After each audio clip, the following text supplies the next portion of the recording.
Segurança Pública S.A.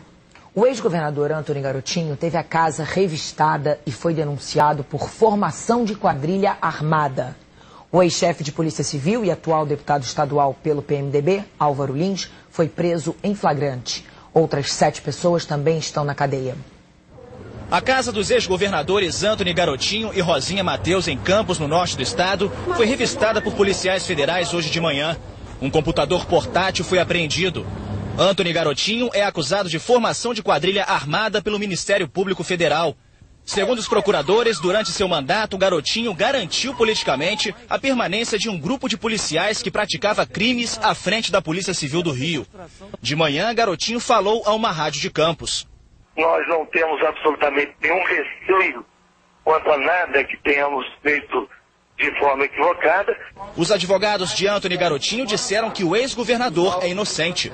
Ele não é chefe de quadrilha, é um homem de bem, o Garotinho é um político conhecido, não enriqueceu às custas de sua atividade, é um homem que procura sobreviver hoje, ainda com uma atividade política, mas também com uma atividade comercial. De acordo com a denúncia, também participava do esquema o ex-chefe de polícia e atual deputado estadual pelo PMDB, Álvaro Lins, que foi preso de manhã.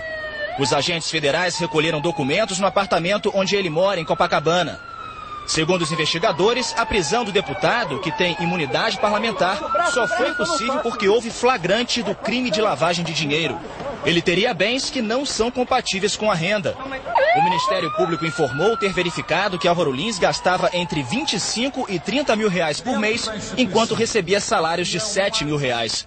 Além de lavagem de dinheiro, Álvaro Lins é acusado de formação de quadrilha armada, facilitação de contrabando e corrupção passiva. Os advogados dele disseram que todas as acusações são infundadas. Hoje tranquilo, consciência tranquila, até porque ele não tem qualquer preocupação. A Assembleia Legislativa aguarda os autos da Polícia Federal indicando os motivos da prisão em flagrante de Álvaro Lins. O caso vai ser analisado pela Comissão de Constituição e Justiça e depois segue para o plenário, onde os deputados decidem se Álvaro Lins tem direito a responder ao processo em liberdade. Mas se entenderem que houve quebra de decoro, os parlamentares podem enviar ao Conselho de Ética um pedido de cassação do mandato. Em Barra Mansa, o sogro e a ex-mulher de Álvaro Lins também foram presos em flagrante. Segundo os promotores, eles eram usados como laranjas dos bens do deputado. 7 policiais civis tiveram a prisão preventiva decretada. 2 estão foragidos. O também ex-chefe de Polícia Civil, Ricardo Halak, e o inspetor Hélio Machado, o Elinho, que estava preso até a semana passada por suspeita de envolvimento com a máfia dos caça-níqueis. O superintendente da Polícia Federal no Rio resumiu o funcionamento da quadrilha de acordo com as investigações.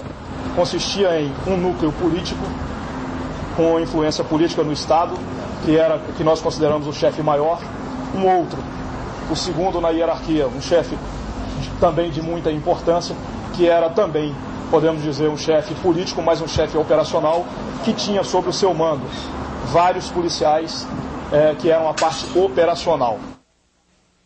A repórter Beth Lucchesi acompanhou a entrevista coletiva do Ministério Público Federal, que passou as informações sobre as investigações.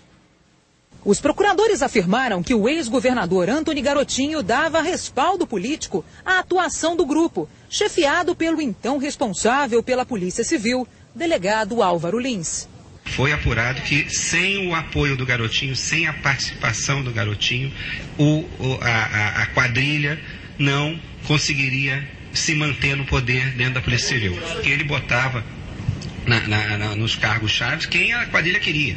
Só não há prova de que ele se beneficiava dos ilícitos. A gente não tem prova que o Garotinho pedia dinheiro, como a gente tem prova de que o Álvaro Lins e o Ricardo Halak pediam dinheiro. Segundo os procuradores, o grupo loteava delegacias entre os aliados, cobrava caixinha de delegados de até 25 mil reais por mês e extorquia dinheiro de empresários sob investigação. As suspeitas surgiram durante a Operação Gladiador em dezembro de 2006, quando policiais civis e militares foram presos por envolvimento com traficantes. A Polícia Federal informou que a análise dos documentos apreendidos mostrou a existência de outro ramo do esquema, a proteção a donos de caça-níqueis. Na época, Álvaro Lins alegou ser inocente e não chegou a ter a prisão decretada. De acordo com os investigadores, os denunciados recebiam propina para acobertar alguns contraventores e prejudicar os concorrentes, com prisões e apreensões. Os investigados também facilitariam o contrabando de peças para a montagem de máquinas.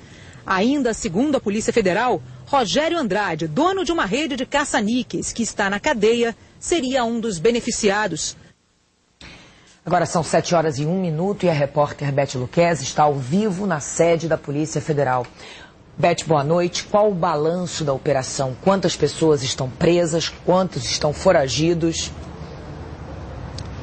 Olá, Leilane, boa noite. 7 pessoas permanecem presas. 3 policiais civis suspeitos de fazer parte do esquema estão foragidos, segundo a Polícia Federal. São eles Hélio Machado da Conceição, Luiz Carlos dos Santos e Ricardo Halac, ex-chefe de Polícia Civil. O deputado Álvaro Lins permanece aqui na sede da Polícia Federal e deve ser transferido a qualquer momento para uma das carceragens da Polinter.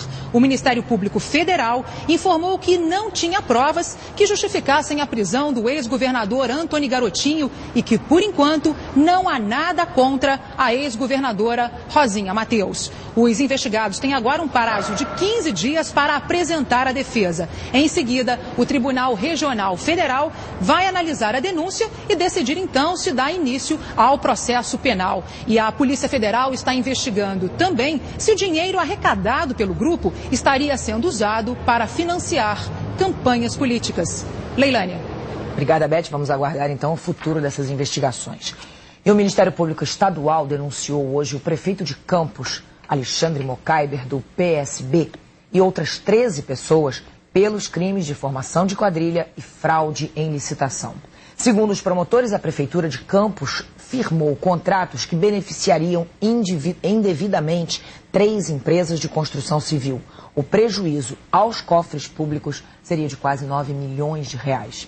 Já num outro processo, o Superior Tribunal de Justiça negou o recurso do Ministério Público Federal e determinou que Alexandre Mocaiber seja mantido no cargo de prefeito de Campos. Em março, na Operação Telhado de Vidro, Mocaiber foi acusado de fraudes na contratação de funcionários e, segundo o STJ, não há provas de que ele esteja prejudicando a investigação. Mocaiber nega todas as acusações. O futuro das empresas que operam as linhas de ônibus do Rio está sendo decidido na Câmara dos Vereadores. Veja a seguir.